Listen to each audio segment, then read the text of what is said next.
똑같은 말씀을 드리는 것 같아서 좀 죄송하긴 한데 저는 일주일 동안 이 시간이 기다려집니다. 여러분들이 웃는 모습을 보면서 이건 정말 찐으로 웃으시는 거다 제가 느끼기 때문에 항상 그렇게 웃으시며 축복하시며 사랑을 전하고 고백하시는 우리 성도님들 되시기를 주님의 이름으로 축복합니다.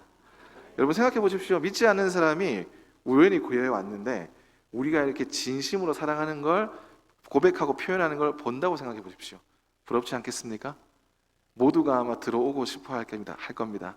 오고 싶은 교회, 들어오고 싶은 공동체, 사랑으로 함께 만드시기를 축복합니다. 네, 오늘은 성결인 대회가 있어가지고 오늘 오후 시간에 우리 담임 목사님과 또 에이렌의 찬양단이 온천중앙교회에서 지금 예배와 또 찬양을 드리고 계십니다. 축복해 주시고 또 오가는 발걸음 지켜주시도록 기도해 주시기를 부탁을 드립니다. 자, 오늘은 야곱의 네 번째 시간입니다. 평소 보통 인물 설교 제가 그동안 드렸지만 보통 때는 이제 네 번째 되면 좀 어떻습니까? 거의 끝날 즈음이죠. 네 번째나 다섯 번째 거의 끝났는데 야곱은요 오늘부터 시작입니다. 갑자기 한숨을 제가 들었는데요. 오늘부터 우리가 알고 있는 그 야곱이라는 사람의 진짜 인생이 시작되는 단계입니다. 지금까지는 도입부였죠.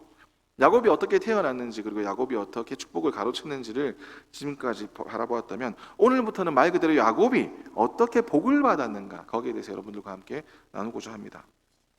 근데 복받은 야곱을 이야기하기 전에 지난 시간까지 말씀을 조금 정리해 보자면은 지금 이 상황에서 야곱은 어떤 상태입니까? 지금 야곱은 어떤 상태죠? 일단 집에서 쫓겨났습니다. 쫓겨났다기보다는 억지로 나와야 했죠. 장자의 축복을 빼앗았지만 이제 족장의 권리를 획득을 했지만 말 그대로 속여서 빼앗았기 때문에 원래 받기로 돼 있었던 에서의 화를 피할 수가 없었습니다. 그 집안에 있다가는 그냥 에서한테 죽는 것밖에 답이 없었죠. 그러니 아버지인 이삭과 또 어머니인 리브가가 황급히 야곱을 피신을 시키는데 리브가의 오빠인 라반의 집으로 피신을 시키게 됩니다. 자, 오늘 아침까지만 해도 집에서 편안하게 자기 방에서 잠이 들었다가 일어나고 어머님이 해주시는 밥을 맛있게 먹었던 야곱인데 이제 오후가 지나서 야곱은 갑자기 갈 데가 그 집에서 살 수가 없게 되어 버린 거죠. 더 이상 어머님이 해주시는 맛있는 밥을 먹게 될 수가 없었던 겁니다. 여러분 잘 모르실 겁니다. 세상에서 제일 맛있는 밥이 뭘까요? 엄마가 해주는 밥입니다.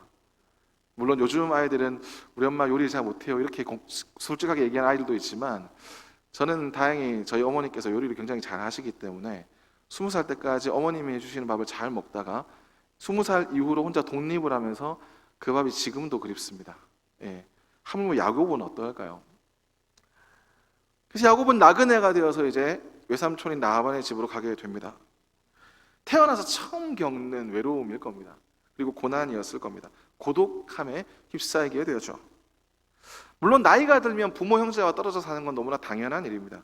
그런데 문제는 이것이 준비된 이별이 아니었다라는 겁니다. 야곱 자신이 원해서 나온 것도 아니었다라는 거죠.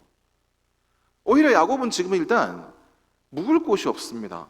야곱이 지금 길을 걸어가다 보니까 어느덧 밤이 되었죠. 잠을 자야 되는데 여곽도 없었고요, 묵을 곳도 없었고요. 하물며 뭐 침대가 있겠습니까? 이불이 있겠습니까? 아무것도 없었습니다. 심지어는 뭣도 없었습니까? 베개도 없었습니다. 그러니 여러분 야곱은 뭘 베고 잤을까요? 돌베개를 베고 자죠. 아무것도 없는 상황에서 그냥 말 그대로 노숙자가 되어버린 겁니다. 여러분 사람이 살아가는데 반드시 필요한 세 가지가 있습니다. 뭡니까? 의식주잖아요. 지금 집이 없습니다. 먹을 건 있을까요? 입을 거는 그나마 하나 거친 건 있는데 먹을 것도 별로 없고요. 또 집도 없습니다. 그러니 지금 야곱이 인간으로서의 살 수 있는 그 생계가 지금 위협받는 상황이다라는 거죠. 근데 어쩔 수 없습니다. 그냥 밤이 왔으니까 잠은 자야 되니까 근처에 있는 돌을 베고 그냥 잠을 자게 됩니다. 그런데 모든 것을 잃어버렸다고 생각하는 그날 밤에 야곱이 잠든 순간부터 새로운 일이 펼쳐지게 되죠. 우리 12절 말씀을 다시 한번 읽겠습니다. 시작. 꿈의 본즉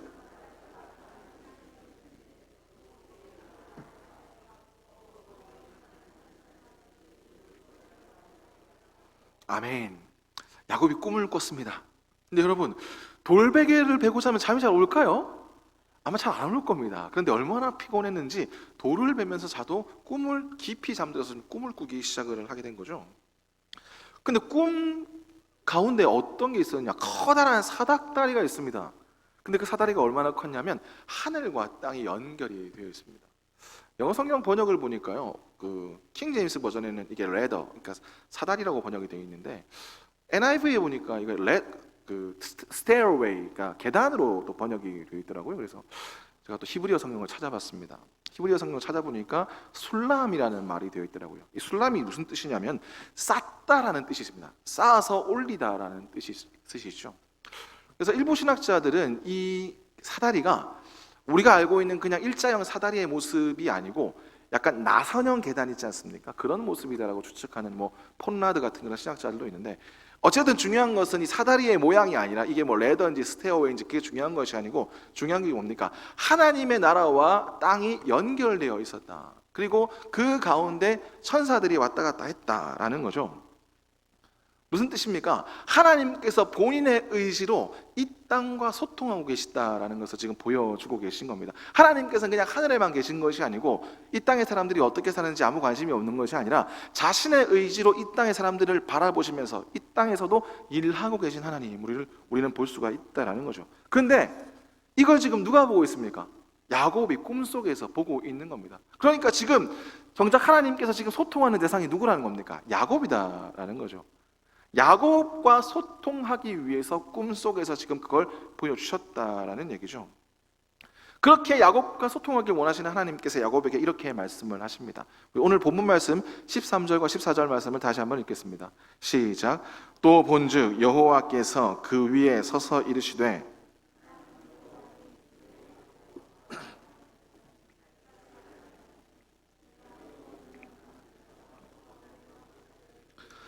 내 자손이 땅에 티끌같이 되어 내가 서쪽과 동쪽과 북쪽과 남쪽으로 퍼져나갈지며 땅의 모든 족속이 너와 내 자손으로 말미암아 복을 받으리라. 아멘. 하나님이 어디 계신다고요? 서서 계단 위에 서서 계셨다. 그리고 야곱에게 말씀하셨다는 거죠. 나는 여호와다. 근데 내가 누구냐면 나는 너네 할아버지인 아브라함 그리고 너의 아버지인 이삭의 하나님이다. 즉 너희 할아버지인 아브라함에게도 복을 준 하나님이고 너희 아버지에게도 복을 준 하나님이다라고 지금 말씀을 하고 계신 겁니다. 그러니 그 복을 지금 누가 받았습니까? 야곱도 그 복을 받았기 때문에 자연히 지금 하나님께서는 야곱에게 뭐하러 나타나신 겁니까? 복 주시기 위해서 야곱과 지금 소통을 하고 계시다라는 것이죠. 어떤 복을 주시겠다고 말씀하십니까? 야곱이 누운 이 땅을 야곱과 그의 자손들에게 주겠다라고 말씀하시죠. 그리고 자손이 번창할 것이다. 땅의 모든 족속이 너와 내 자손을 통해서 복을 받을 것이다 라고 말씀하시죠. 여러분, 이 말씀 어디서 보셨습니까? 원래 이 말씀 누구에게 하신 말씀이죠? 우리 한번 창세기 12장 1절 한번 띄워주실까요? 우리 1절부터 3절까지 한번 쭉 읽겠습니다. 시작. 여호와께서 아브라함에게 이르시되 너는 너의 고향 친척과 아버지의 집을 떠나 내가 내게 보여줄 땅으로 가라. 내가 너로 큰 민족을 이루고 내게 복을 주어 내 이름을 창대하게 하리니 너를 축복하는 자에게는 내가 복을 내리고 너를 저주하는 자에게는 내가 저주하리니 땅의 모든 족속이 너로 말미암아 복을 얻을 것이라 하신지라. 아멘. 자, 표현의 차이가 조금 있고요, 대상의 차이가 조금 있긴 하지만 기본적으로 완전히 동일한 말씀입니다. 하나님께서 아브라함에게 복을 주시겠다고 말씀하시고요, 또 마지막에 뭐라고 말씀하십니까? 너로 말미암아 모든 족속들이, 그러니까 하나님이 택하신 족속들 말고요, 아브라함을 통해서 이 땅에 있는 모든 사람들이 복받을 것이다. 근데 야곱에게도 똑같이 말씀을 하셨죠. 땅의 모든 족속이 너와 내 자손을 통해서 복을 받을 것이다. 즉 너는 축복의 통로로 쓰임을 받을 것이다 라고 말씀을 하고 계신 겁니다. 한 구절 더 찾아볼까요? 창세기 26장 2절부터 4절까지 말씀 함께 읽겠습니다. 시작. 여호와께서 이삭에게 나타나 이르시되 애굽으로 내려가지 말고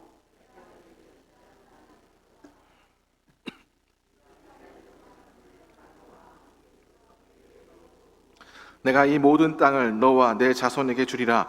내가 내 아버지 아브라함에게 맹세한 것을 이루어 내 자손을 하늘의 별같이 번성하게 하며 이 모든 땅을 내 자손에게 주리니 내 자손으로 말미암아 천하 만민이 복을 받으리라. 아멘.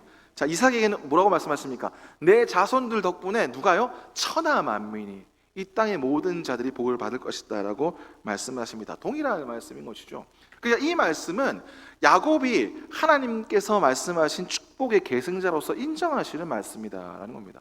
사실은 이 축복의 계승자가 인정이 되는 것이 아버지의 이삭이 축복할 때 그때 이루어졌어야 되는데, 그때는 사실 아버지를 속여서 받는 거다 보니까 야곱이 아마 제대로 못 느꼈을 것이다 라고 저는 추측합니다. 근데 하나님께서 직접 야곱에게 나타나셔가지고 야곱, 너야말로 아브라함과 이삭을 이은 이 축복의 통로로 쓰임받는 계승자다, 일종의 대관식을 지금 하신 것이죠.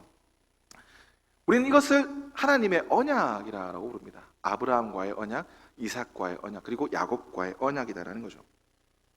근데 여러분, 여기서 끝나는 게 아니고요, 야곱은 한 가지가 더 붙습니다. 뭐가 붙을까요? 우리 오늘 말씀 15절을 함께 읽겠습니다. 28장 15절입니다. 시작. 내가 너와 함께 있어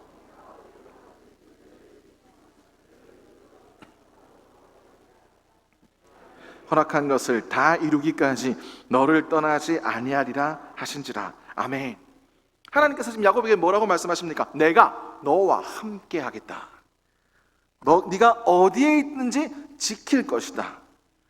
너를 반드시 이 땅으로 돌아오게 할 것이다. 지금 네가 이 땅을 어쩔 수 없이 떠나게 되었지만 다시 너는 고향 땅으로 돌아오게 될 것이다. 그리고 내가 너에게 약속한 것을 다 이룰 때까지 너를 결탄코 떠나지 않을 것이다.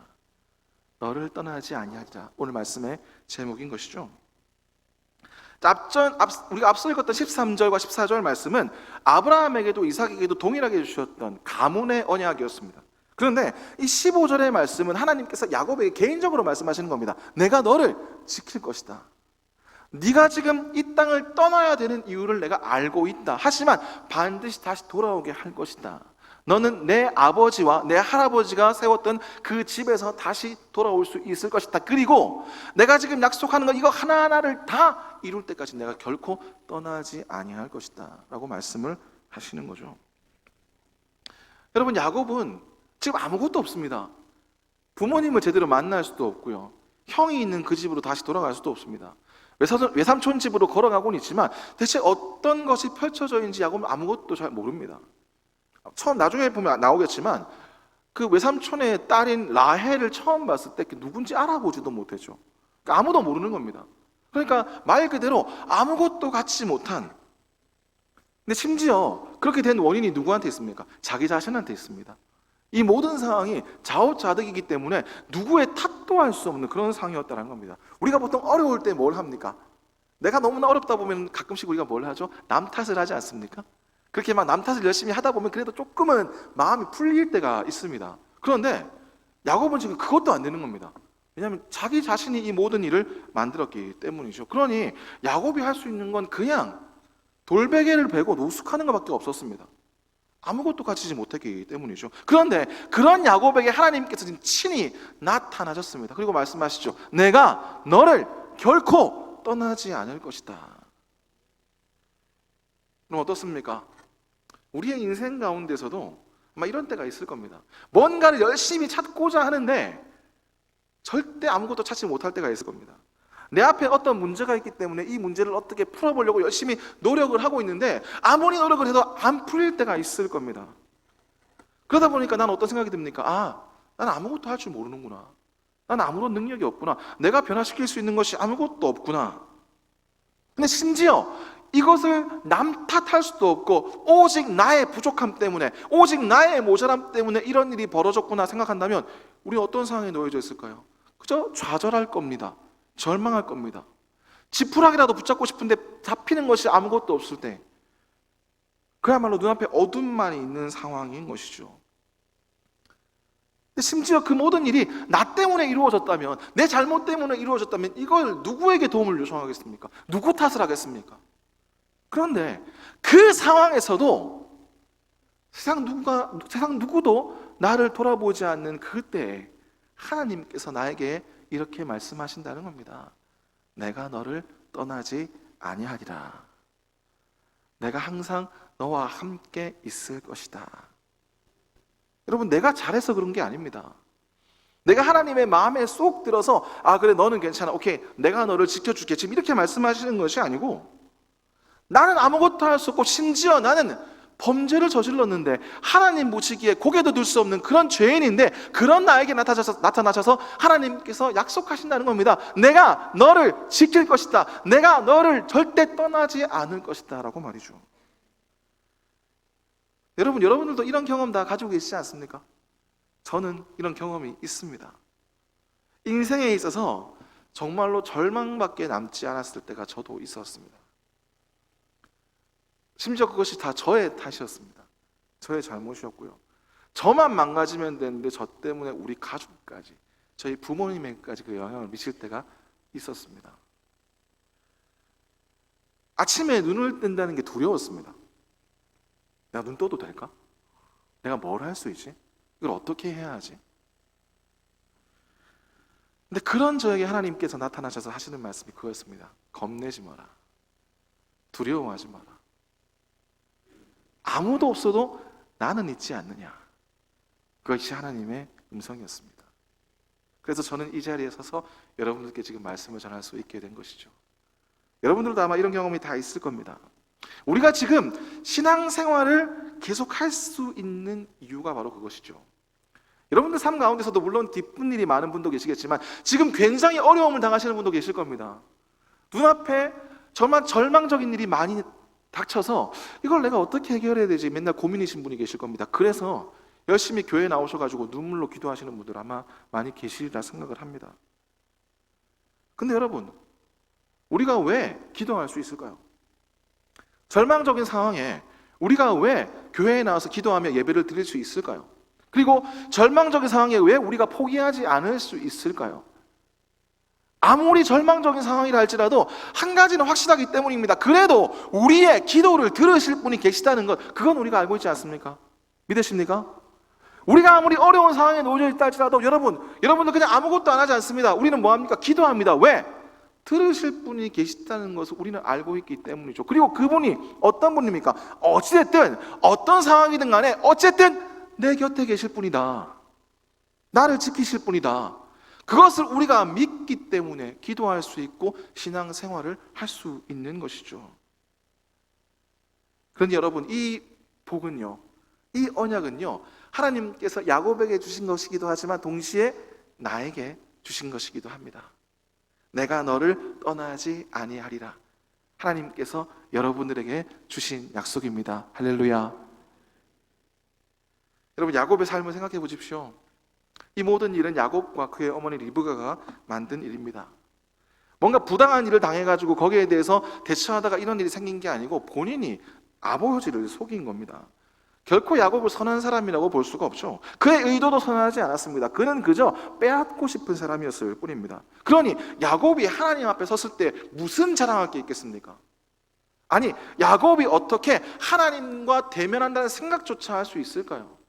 그런 죄인인 야곱에게 하나님께서 먼저 나타나셔가지고 내가 너를 지킬 것이다, 내가 너와 함께 할 것이다, 내가 너를 복을 줄 것이다, 너의 자손들이 이 땅 천하 만민에게 복을 전할 것이다. 어떻게 야곱이 그것을 기대할 수 있겠습니까? 그런데 그런 일이 일어났다는 겁니다. 죄인이라 할지라도, 부족하다 할지라도, 아무것도 가진 것이 없는 어리석은 자라 할지라도 하나님께서는 친히 나타나셔가지고 그렇게 말씀해 주셨다라는 거죠. 여러분, 우리의 삶은 어떻습니까? 여러분들 물론 자랑할 것이 많이 있을 겁니다. 여러분들 베개 밑에 숨겨놓았던 비상금을 아마 다 가지고 계실 겁니다. 또 자녀들이 잘 되는 거 보면서 막 주변에 자랑을 하시겠죠. 가끔씩은 자녀들이 명품 백을 하나 사주면 그걸 막 동네 친구들한테 막 자랑하고 다닐 겁니다. 그죠? 근데 여러분, 우리가 하나님 앞에 뭘 자랑할 게 있을까요? 우리가 사람들 앞에는 그래도 내가 조금 자랑할 것이 건덕지가 조금은 있는데 하나님 앞에서 우리가 무슨 자랑할 게 있겠습니까? 우리가 하나님 앞에 칭찬받을 만한 게 뭐가 있을까요? 물론 여러분들 열심히 교회 다니십니다. 열심히 신앙생활 하시죠. 열심히 봉사하십니다. 그런데 그렇다 하더라도 내가 하나님 앞에 비춰졌을 때 정말로 떳떳하게 자랑할 게 있겠습니까? 하나님, 나 잘했죠? 칭찬해 주세요. 어떻게 이렇게 얘기할 수 있을까요? 그런 제목을 먼저 생각하기 전에 우리는 먼저 뭘 떠올릴까요? 우리의 죄를 먼저 떠올릴 겁니다. 오랫동안 신앙생활을 하고 있음에도 불구하고 나는 왜 아직까지 이런 실수를 하는가? 왜 나는 아직까지 이렇게 하나님 보시기에 떳떳하지 못한 일을 하고 있는가? 이 생각이 먼저 들 겁니다. 그러니 하나님 뵙기가 두려울 겁니다. 하나님이 나를 어떻게 생각하실까? 솔직히 자신 없을 겁니다.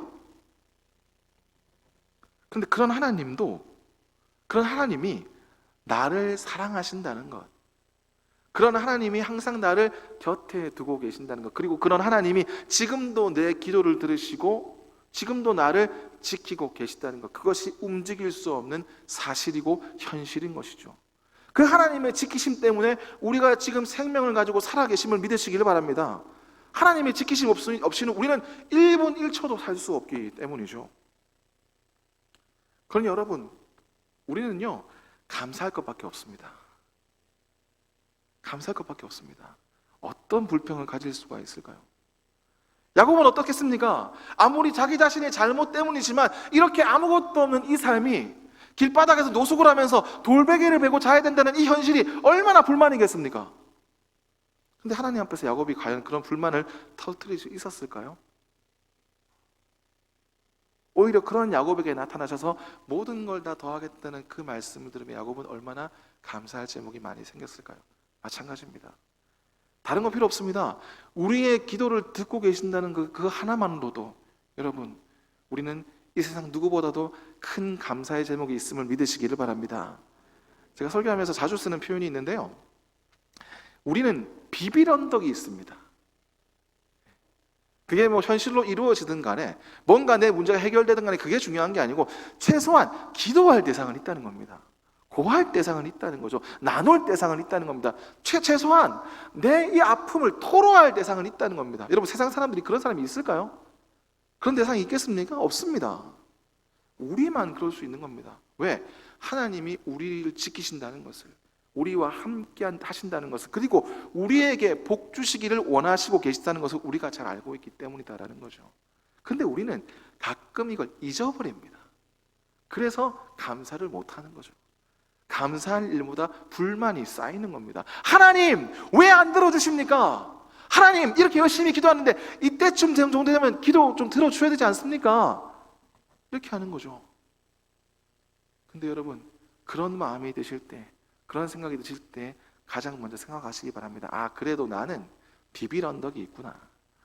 내 목소리, 내 마음 들어줄 분이 계시는구나. 나는 감사해야겠구나. 이 기도가 여러분들의 첫 번째 기도가 되시기를 주님의 이름으로 부탁을 드립니다. 우리가 기쁘고 즐겁기 때문에 감사하는 것이 아니죠. 오히려 감사하기 때문에 기쁨과 즐거움이 충전이 되는 겁니다. 기쁨에서 감사가 나오는 것이 아니고 감사에서 기쁨이 나온다는 것이죠. 그러니 여러분, 감사의 제목을 찾아보십시오. 아무것도 가진 것이 없다 할지라도 우리는 반드시 감사할 제목이 있음을 믿으시길 바랍니다. 정말 하나도 없으면, 아무것도 없다면 하나님께서 직접 나타나실 겁니다. 야곱에게처럼. 우리는 그 사실만으로도 감사할 수 있을 겁니다. 우리 사랑하는 성도 여러분, 매 순간 감사하며 기쁨으로 하나님 앞에 나아가시고 그렇게 하나님과 항상 동행하시는 복된 삶 사신 여러분 되시기를 주님의 이름으로 축복합니다. 그렇게 야곱이 잠을 자다가 잠을 깹니다. 잠을 깬 야곱의 첫 번째 반응은 뭘까요? 우리 오늘 말씀 뒤에 16절과 17절 우리 함께 읽겠습니다. 시작. 야곱이 잠이 깨어 이르되 여호와께서 과연 여기 계시거늘 내가 알지 못하였도다. 이에 두려워하여 이르되 두렵도다. 이곳이요 이것은 다름 아닌 하나님의 집이요 이는 하늘의 문이로다 하고. 아멘. 자, 야곱은요 일어나자마자 두려워했습니다. 아, 여기에 하나님이 사시나 보다. 여기가 하나님께서 계시는 성스러운 곳인가 보다. 그래서 이곳은 하나님의 집이요 저 하늘은 하나님의 하늘의 문이다 라고 이야기를 합니다. 그러면서 이곳에 이름을 붙이죠. 우리 오늘 말씀 18절과 19절을 함께 읽겠습니다. 시작. 야곱이 아침에 일찍이 일어나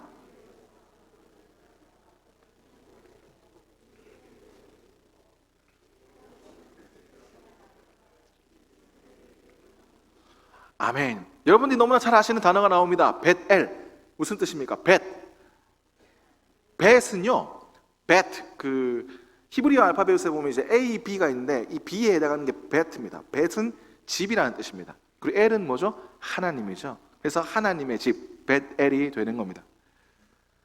그래서 야곱은 이곳이 하나님이 집이다. 하나님의 집이라는 건 뭡니까? 하나님께서 계신 곳이다 라고 이름을 붙이는 것이죠. 그러면서 야곱은 단을 세웁니다. 단을 세운다는 건 무슨 뜻이죠?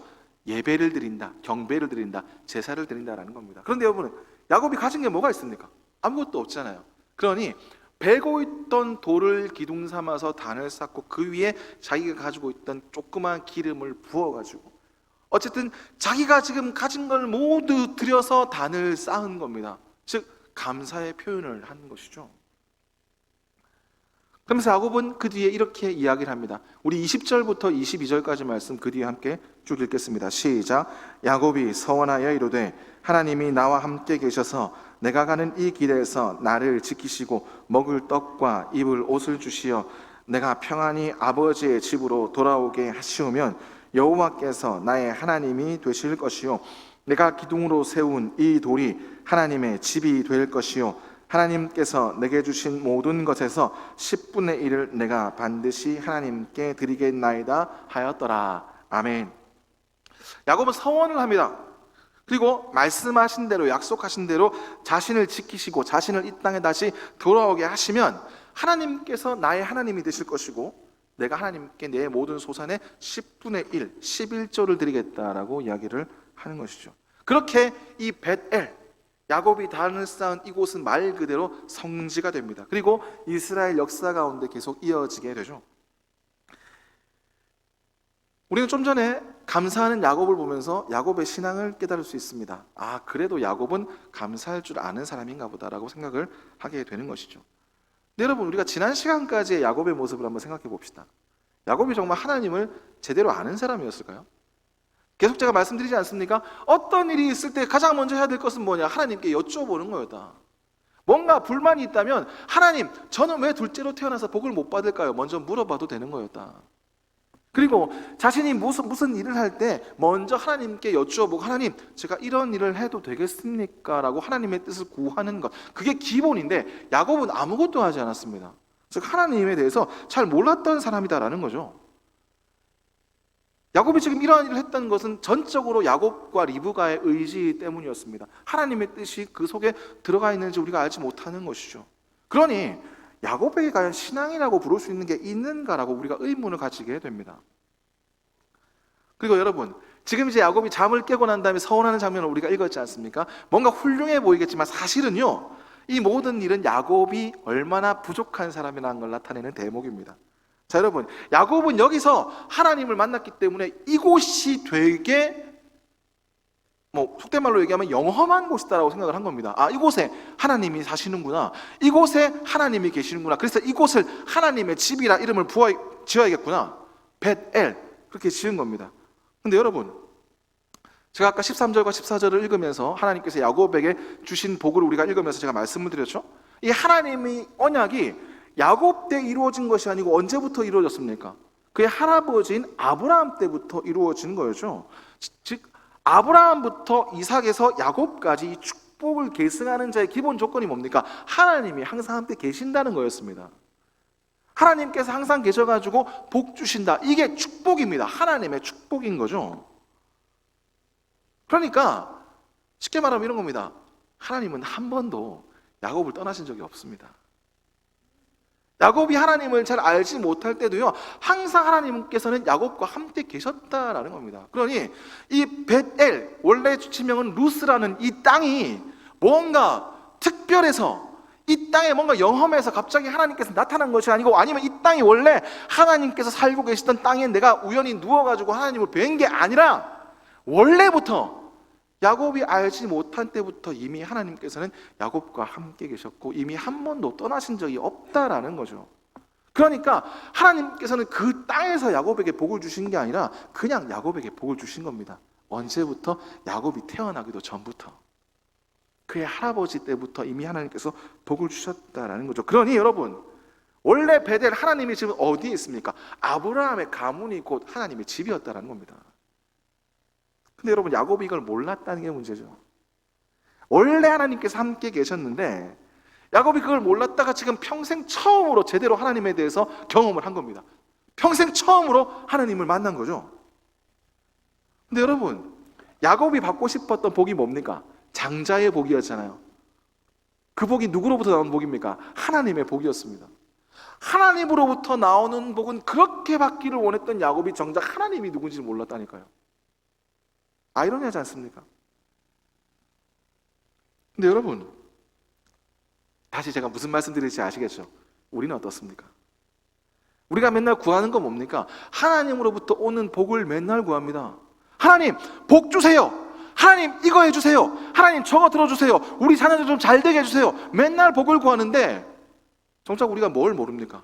하나님이 누구신지를 모릅니다. 하나님이 뭘 하셨는지, 지금까지 나에게 뭘 하셨고, 나에게 지금 어떻게 지금까지 함께 계셔가지고 나를 어떻게 만드셨는지 그걸 잘 모른다니까요. 잘 모른 채 그냥 하나님이 계신가 보다 하고 그냥 우리가 원하는 복만 구하는 겁니다. 먼저 해야 될 게 뭡니까? 하나님이 어떤 분이신지 먼저 알아야 됩니다. 물론 우리 성경을 읽으면서 천지를 창조하시고 만유의 주제가 되시고 우리의 아버지 되신 하나님 잘 알고 있습니다. 근데 그런 개념적인 거 말고요, 하나님께서 나에게 지금까지 뭘 하셨는지를 먼저 알아야 됩니다. 근데 우리는 너무나 신기하게도 그것에는 별로 관심이 없습니다. 하나님께서 나에게 지금까지 뭘 해주셨는지에 대해서는 별로 관심이 없고 앞으로 나에게 뭘 해주실지에 대해서만 더 관심이 있는 겁니다. 그러니 맨날 복만 구하면서 때로는 불평불만을 하기도 하는 거죠. 물론 의지할 곳이 없을 때 인간은 지푸라기라도 잡는 심정으로 하나님을 의지할 수도 있습니다.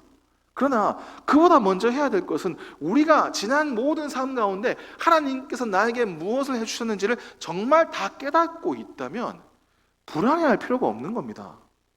두려워할 필요가 없는 것이죠. 야곱은 처음 이 잠을 깨고 난 다음에 제일 처음 든 마음이 두려움이었지만, 하나님을 잘 몰랐기에 두려운 마음이 먼저 들었지만 우리는 두려워할 필요가 없다는 겁니다. 왜냐하면 우리 인생 가운데 하나님께서 항상 함께 계셨기 때문인 겁니다. 여러분 생각해 보십시오. 하나님께서 여러분들에게 지금까지 해주신 일이 얼마나 많습니까? 근데 우리가 매번 그것을 다 기억하고 있습니까? 감사하고 있나요? 그러다 보니까 자연스럽게 우리는 생각하는 겁니다. 하나님께 기도하긴 하지만, 주일날 와서 예배를 드리긴 하지만, 때로는 수요일이나 금요일 혹은 새벽 예배에 와서 예배를 열심히 드리곤 하지만 여전히 하나님과 나 사이가 먼 겁니다. 하나님은 저 멀리 계신 분이고 나는 이렇게 열심히 외쳐야만 하나님께서 내 기도를 겨우 들으신다, 그렇게만 생각을 하는 겁니다. 정작 하나님께서는 내 곁을 떠나신 적이 없는데 언제나 나와 함께 계셔서 나를 지키시고 인도하시고 지금도 내 조그마한 신음소리조차도 듣고 계신데 나만 하나님을 멀게 생각하는 겁니다. 왜? 하나님을 잘 알려고 하지도 않기 때문이죠. 그래, 사랑하는 성도 여러분, 먼저 하나님을 아시기 바랍니다. 하나님이 지금까지 날 위해서 무엇을 하셨는지 하나하나 다 세워보십시오. 그러면 여러분들이 곁에 있는 가족보다, 여러분들 곁에 있는 친구보다 하나님께서 나와 훨씬 더 가까운 존재임을 깨닫게 되실 겁니다. 하나님은 지금까지 우리를 인도하셨습니다. 지금까지 우리를 그렇게 지키셨습니다. 눈동자와 같이 저희들을 지키신 겁니다. 지금도 우리의 손을 붙잡고 계신 겁니다. 여러분 느끼십니까? 믿으십니까? 아직도 아리송한 분이 계실 겁니다. 정말 그런가? 정말 하나님께서 내 곁에 계신가? 고민되는 분도 계실 겁니다. 그래서 여전히 열심히 기도하면서도 나는 혼자인 느낌이 들 때가 있을 겁니다. 세상 누구도 내 마음을 모르고 세상 누구도 내 이 심정을 몰라서 내 이 기도 제목을 알지 못하는데 누가 내 목소리를 들어줄 것인가 외로워하시는 분들 계실 겁니다. 여러분 걱정하지 마십시오. 하나님께서 여러분들과 함께 계십니다. 하나님께서 절대로 여러분들을 떠나지 않겠다 약속하셨습니다. 믿으십니까? 이것은 야곱에게 주신 특별한 복이 아니라 오늘 우리에게 주신 이 복입니다. 그럼 여러분, 그 하나님과 함께 먼저 그 속에서 기쁨과 만족을 얻어가신 여러분 되시기를 주님의 이름으로 축복합니다. 그렇게 어리석은 야곱이었지만 먼저 감사하며 나아갔을 때, 그리고 그 순간부터 항상 하나님과 함께 계시다는 것을 깨닫고 난 다음에 야곱의 삶이 완전히 변해서 우리가 알고 있는 그 축복의 통로인 야곱이 되었던 것처럼 여러분들의 인생 가운데서도 하나님께서 나와 항상 함께 하신다는 것을 깨달으시고 그로부터 변화되는 여러분들의 삶, 말 그대로 축복의 통로로 쓰임받는 여러분 되시기를 주님의 이름으로 축복합니다. 여러분, 우리를 통해서도요 천하 만민이 복을 받을 수 있습니다. 왜냐하면 하나님의 복은 무한하기 때문이죠. 우리는 그 복의 통로로서 모든 사람에게 어마어마한 복을 부어줄 수 있습니다. 왜냐하면 우리는 이미 복을 받았고 지금도 축복의 통로로 쓰임받는 사람들이기 때문입니다. 그러니 사랑하는 성도 여러분, 야곱의 복은 나의 복입니다. 따라합시다. 야곱의 복이 나의 복입니다.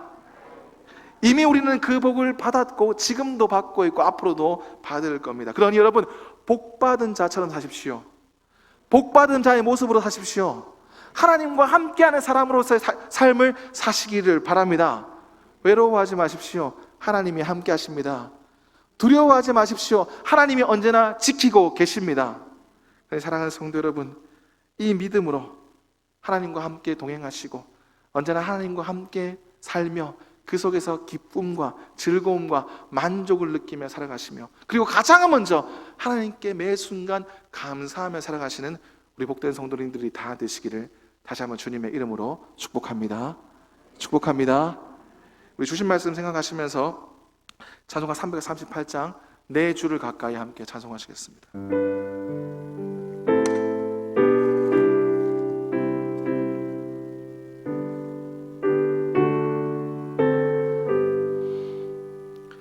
내 주를 가까이 하게 함은 십자가 짐 같은 고생이나 내 일생 소원인 늘 찬송하면서 주께 더 나아가기.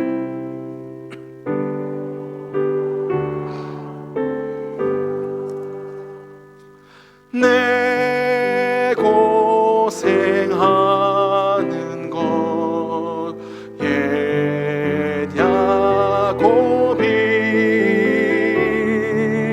돌베개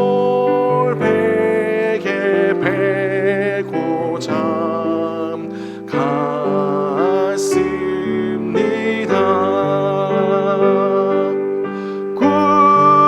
꿈에도 소원이 늘 찬송하면서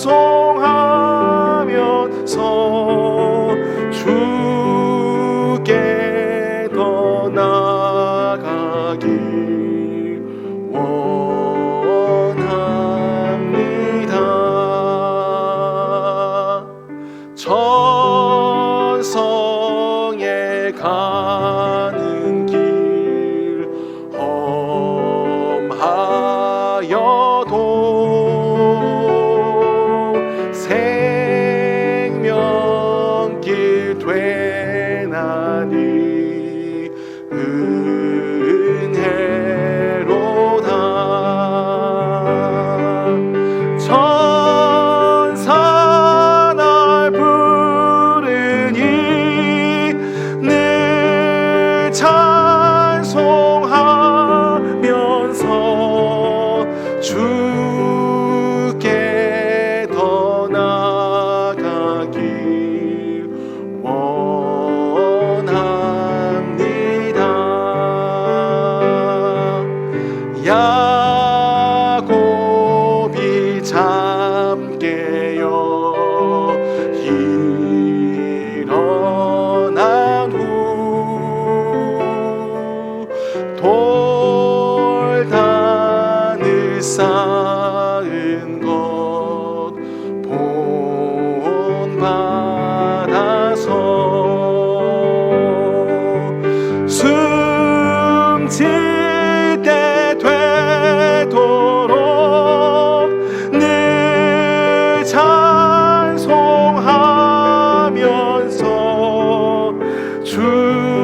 은혜로우신 하나님,